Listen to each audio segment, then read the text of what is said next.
네, 안녕하세요. 11월 29일 화요일 오늘의 와플터치 본문은 마가복음 9장 1절부터 13절의 내용입니다. 오늘 본문 1절을 보면은 그러고서 라면서 시작을 합니다. 그러고서 예수님은 다시 말씀하셨다 이렇게 얘기를 하는데, 그렇다는 것은 오늘의 본문은 어제의 본문의 내용과 뭔가 연관이 있다라고 생각을 할 수가 있겠죠. 어제의 본문 기억하실까 모르겠는데, 어제 본문 예수님께서 복음 사역하시는 동안에 가장 중요한 장면 중에 하나라고 할 만한 본문입니다. 뭐냐면 제자들에게 질문하시죠. 내가 누구니? 제가 몇 번 말씀드렸죠. 누가복음의 전체적인 내용은 예수님이 누구신가에 대한 내용이라고요.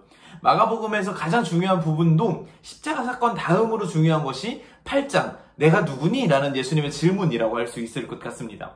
그에 대해서 베드로가 주는 그리스도시요 살아계신 하나님의 아들입니다 라고 하는 어마어마한 고백을 하죠. 그러고 나서 예수님께서 그리스도라는 건 뭐냐면 내가 사실 제대로 된 걸 알려줄게 라고 하시면서 본인이 십자가에서 순환을 당하실 내용을 얘기를 미리 하시고요. 제자들이 그 얘기를 듣고 특히 베드로가 그건 절대 안 됩니다 라고 말한 부분이 바로 어제의 내용입니다. 그러고서 예수님이 지금 다시 말씀하시는 겁니다. 그러면서 하나님 나라에 대한 이야기를 하시면서 그 중에 베드로와 요한을 데리고 어디를 가시냐면, 베드로와 이제 야고보, 요한을 데리고 어디를 가시냐면 흔히 얘기하는 변화산이라고 하는 곳으로 데려가십니다. 거길 데려가셔서 엄청난 걸 보여주시죠. 엘리야와 모세가 영광 중에 빛으로 흰 옷을 입고 나타나고 예수님도 거기에 껴서 335 대화를 하시고, 그걸 이제 바라본 요한과 야고보와 베드로에 대한 내용이 오늘의 본문으로 등장하고 있습니다. 오늘 본문에 보면은 베드로가 그런 얘기를 합니다. 주님, 저희가 이제 내려가지 말고 여기에 계속 있어야 될까 봐요. 여기에 진을 치고 그냥 아예 있어야 될까 봐요. 그러면서 이렇게 얘기하죠. 사실 베드로는 무슨 말을 해야 할지 몰랐다. 개역개정 성경에서는 자기가 지금 무슨 말을 하고 있는지도 모른다라고 표현을 하고 있습니다. 지금 베드로는 어리둥절한 겁니다. 이런 영광스러운 장면을 본 적이 없거든요. 그러면서 베드로는 사실 속으로 쾌재를 불렀을 줄도 모릅니다. 그래, 이거지. 어제 예수님이 얘기하셨던 건, 아까 예수님이 얘기하셨던 건 어쩌면 그냥 이제 우리한테 너무 교만하지 말라고 얘기하신 걸지도 몰라. 예수님이 십자가에 왜 달려? 이렇게 멋진 분인데, 대단한 건데, 그래, 이거지. 라고 쾌재를 불렀을지도 모릅니다. 근데 예수님이 딱 이런 지하에 거절하시죠. 아니다, 우리는 여기에 머물러서는 안 된다. 내려가야 한다. 사람들이 있는 곳으로 가야 한다. 십자가가 있는 곳으로 가야 한다라고 얘기하시고, 예수님이 그들을 데리고 내려오신 후에, 이제 엘리야를 비유로 들어서 그리스도가 엘리야가 그러하였듯이 고난과 순환을 받아야 하는 존재다라는 것을 다시 한번 명시하고 계시죠. 예수님이라고 해서 이런 고난을 받는 것을 즐거워하셨겠습니까? 그러지 않았겠죠. 예수님도 고난이 힘드셨을 거고, 이런 말을 하면서도 본인의 속이 타들어가셨을 겁니다. 조마조마하셨을 것 같아요. 실제로 나중에 겟세마네 동산에서 하나님께 저 이거 너무 힘들 것 같아요 라고 기도를 하실 정도로 말이죠. 그런데 그런 광채가 나고 빛이 나고, 예수님 역시 이런 데 머무르는 것이 얼마나 좋겠습니까? 근데 예수님은 그렇게 하지 않았던 거죠. 그 빛이 나는 곳이 분명히 멋이 있고 빛이 날 때가 분명히 있지만 이거는 내 목적이 아니야 라고 예수님은 얘기하시는 것 같아요. 요한복음 10장에 보면은 예수님께서 그런 얘기를 하십니다. 이제 요한복음 9장에서 안식일에 병자를 고치기 때문에 바리새인들에게 수많은 질타를 받습니다. 그러고서 10장에 제자들에게 예수님이 설명하는 장면인데요. 이때 이런 얘기를 하십니다. 내가 온 목적은, 내가 온 까닭은 양으로 생명을 얻게 하고 더 풍성히 얻게 하려는 것이다 라고 말씀하십니다.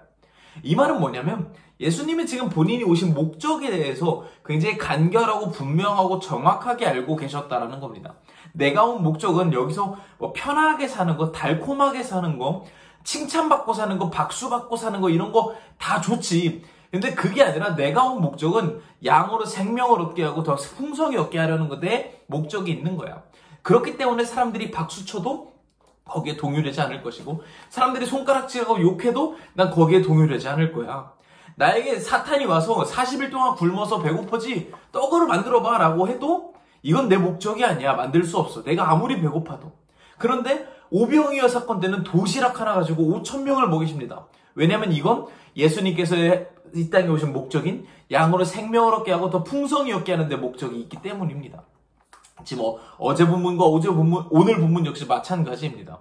예수님께서 이 땅에 오신 목적은 십자가 없이 그저 편안하게 달콤하게 살기 위해서 이 땅에 오신 것이 아니라 이 땅에 온 목적은 까닭은 양으로 생명을 얻게 하고 더 풍성히 얻게 하려는 것이다.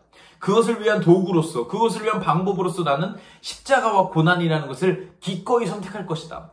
광채가 나는 곳에 나도 머무르고 싶지. 하지만 여기에 머무르는 것은 나의 목적이 아니다 라고 예수님께서 못 박고 있는 장면이 바로 오늘의 본문이라고 말할 수 있을 것 같습니다. 그럼 우리들은 어떻게 살고 있나요?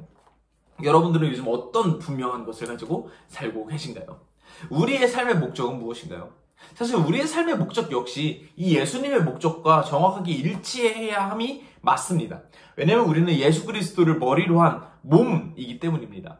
몸과 머리는 서로 다른 목적을 갖고 있지 않죠. 같은 목적을 가지고 있습니다. 우리가 살고 있는 요즘 우리의 삶의 모습들과 생각들을 되돌아봤을 때 내가 오늘 좋은 생각을 하고 있나, 맞게 살고 있나, 행복하게 잘 가고 있나, 바르게 가고 있나, 이런 것들을 가늠할 수 있는 기준은 이것입니다. 나의 삶의 목적이 예수님의 목적과 부합하는가? 내가 내게 주어주셨던, 내 주변에 주어주신 그 이웃들, 그 양이라고 할 수 있는 이웃들에게 생명을 얻게 하고 더 풍성히 얻게 하려는데 그 목적이 있는가? 저희 교회가 드높은 건물을 짓고 수많은 사람들이 모여도 그 안에 양이라고 생명을 얻게 하는 그 예수님과 부합하는 목적이 없다면 저희는 잘못 가고 있는 것일 겁니다. 여러분도 마찬가지지 않을까 싶습니다. 우리가 살고 있는 어떤 겉모습, 자동차를 탈 때 이게 100km가 나고 200km 속도가 난다고 해서 기능이 좋다, 성능이 좋다고 말할 수는 있지만 그 차가 잘 도착했다고 말하지는 않습니다. 잘 도착한다라는 것은 제대로 된 목적지로 정확하게 가는 것을 의미하겠죠. 오늘 본문을 통해서 우리의 삶이, 저와 여러분의 삶이 바르게 잘 가고 있는가? 목적을 명확하게 기억하고 있는가? 예수님처럼 목적이 분명하고 그 외의 것들은 과감하게 조금은 치우고 깔끔하게 갈 수 있는 그런 결단력과 용기가 있는가? 이런 것들을 함께 생각해 볼 수 있으면 좋겠습니다. 오늘 하루 우리는 무엇을 목적으로 하고 살고 있는지, 무엇을 목적으로 하여 오늘 하루를 또 살아갈 것인지 한번 이 시간 생각해 보실 수 있었으면 좋겠습니다. 감사합니다.